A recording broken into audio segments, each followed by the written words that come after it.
जय हिंद दोस्तों, राम राम और होली की आप सभी को हार्दिक शुभकामनाएं। एक सर्विसमैन न्यूज चैनल 13 मार्च में आप सभी का हार्दिक स्वागत है। पहले खबर हेडिंग, इसके बाद विस्तार से।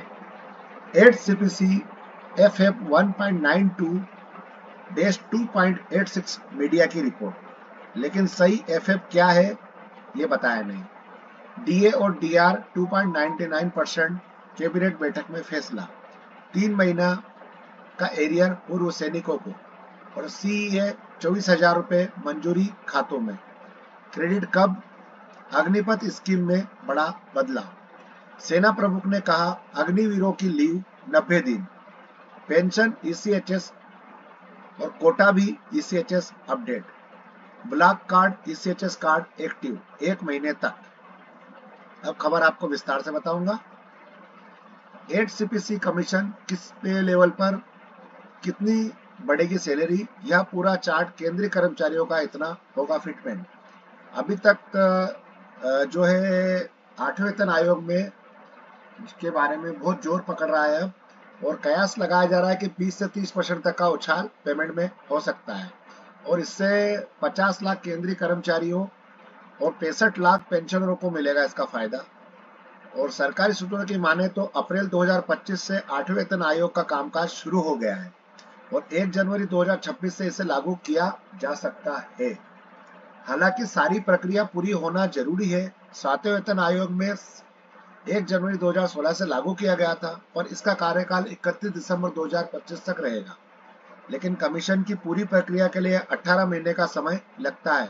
ऐसे में 1 जनवरी 2026 तक तो ये लागू हो पाएगा या नहीं, ये कहना मुश्किल है। आमतौर पर हर 10 साल में नया वेतन आयोग लागू किया जाता है। इस हिसाब से 8 CPC को जनवरी 2026 से लागू किया जाना चाहिए। और फिटमेंट फैक्टर इसके अंदर 2.57 था पिछला और 7,000 से लेकर 18,000 रुपए तक की बढ़ोतरी हुई थी।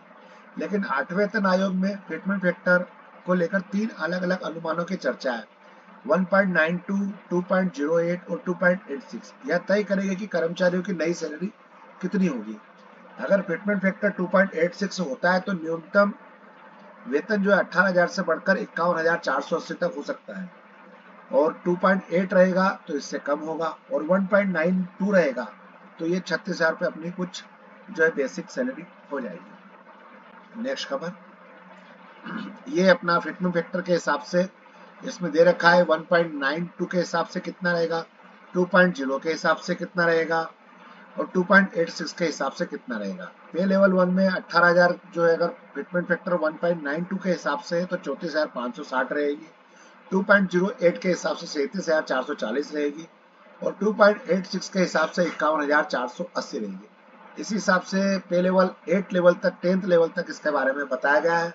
जो भी कोई साथी अपना भूतपूर्व सैनिक या सर्विसमैन भी है, अगर इसे देखना चाहे तो इसे देख सकते हैं। 7वें वेतन आयोग में यूनियनों का कहना था कि इस सप्ताह के कैबिनेट बैठक में DA बढ़ोतरी को मंजूरी मिलने की संभावना है।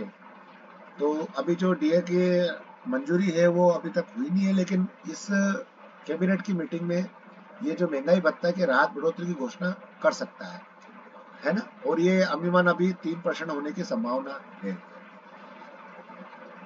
ये केंद्रीय सैनिक board secret list application status है इसके अंदर, जो कि बलराम सिंह का दिया हुआ है। ESM है ये, इनके बारे में बताया गया है कि इनका रिकमेंड कैसे हुआ, अप्रूव है, नॉट अप्रूव्ड है, कैसा है, ये आपको देख सकते हैं इसके अंदर एप्लीकेशन स्टेटस CEA का, जो इसमें बताया गया है। 24,000 रुपए जो बच्चों का मिलता है डिपेंडेंट ऑफ ESM, एक सर्विसमैनों के लिए, पूर्व सैनिकों के लिए। अग्निवीर योजना में हुआ बदलाव, सेना प्रमुख ने बताया कि किन किन चीजों पर हो रहा है विचार। सेना प्रमुख हमारे जनरल उपेंद्र द्विवेदी साहब ने बताया कि अग्निवीर योजना को सफलता और उसके सुधारों के लिए खुलकर बात की जा रही है और इस योजना को अपने अग्निवीरों की क्षमता के काफी अधिक है और 3 से 4 साल के भीतर ही सेना की जरूरतों के अनुसार खुद को ढालने में पूरी तरह सक्षम है।